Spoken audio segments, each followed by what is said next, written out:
বন্ধু, আজকে আমি তোমাদের জন্য একটা দৃশ্য এঁকে দেখাবো। দেখো, তোমরা খুব সহজভাবে আমি দৃশ্যটা আঁকবো।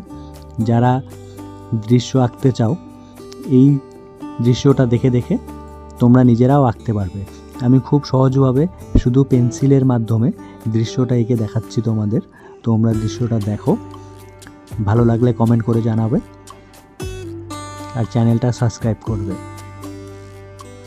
তোমরা দেখতে থাকো, আমি দৃশ্যটা আঁকছি। দেখো, খুব সহজভাবে আমি আঁকছি। তোমরা কিন্তু চেষ্টা করতে পারো, যারা যারা শিখতে চাও তারা এই ভিডিওটা দেখে দেখে তোমরাও আঁকতে পারবে। দেখতে পাচ্ছ, আমি শুধুমাত্র এটা আজকে পেন্সিলের মাধ্যমেই এঁকে দেখাবো। তোমরা পেন্সিলের মাধ্যমে এঁকে প্রথমে চেষ্টা করতে পারো, আর পরবর্তী যদি এই দৃশ্যটা তোমরা কালার করা দেখতে চাও তাহলে আমাকে কমেন্ট করে জানাবে। আমি কালার করার দৃশ্যটা তোমাদেরকে ভিডিওর মাধ্যমে বানিয়ে দেখাবো। ঠিক আছে, তোমরা চেষ্টা করো, দেখতে থাকো বন্ধুরা।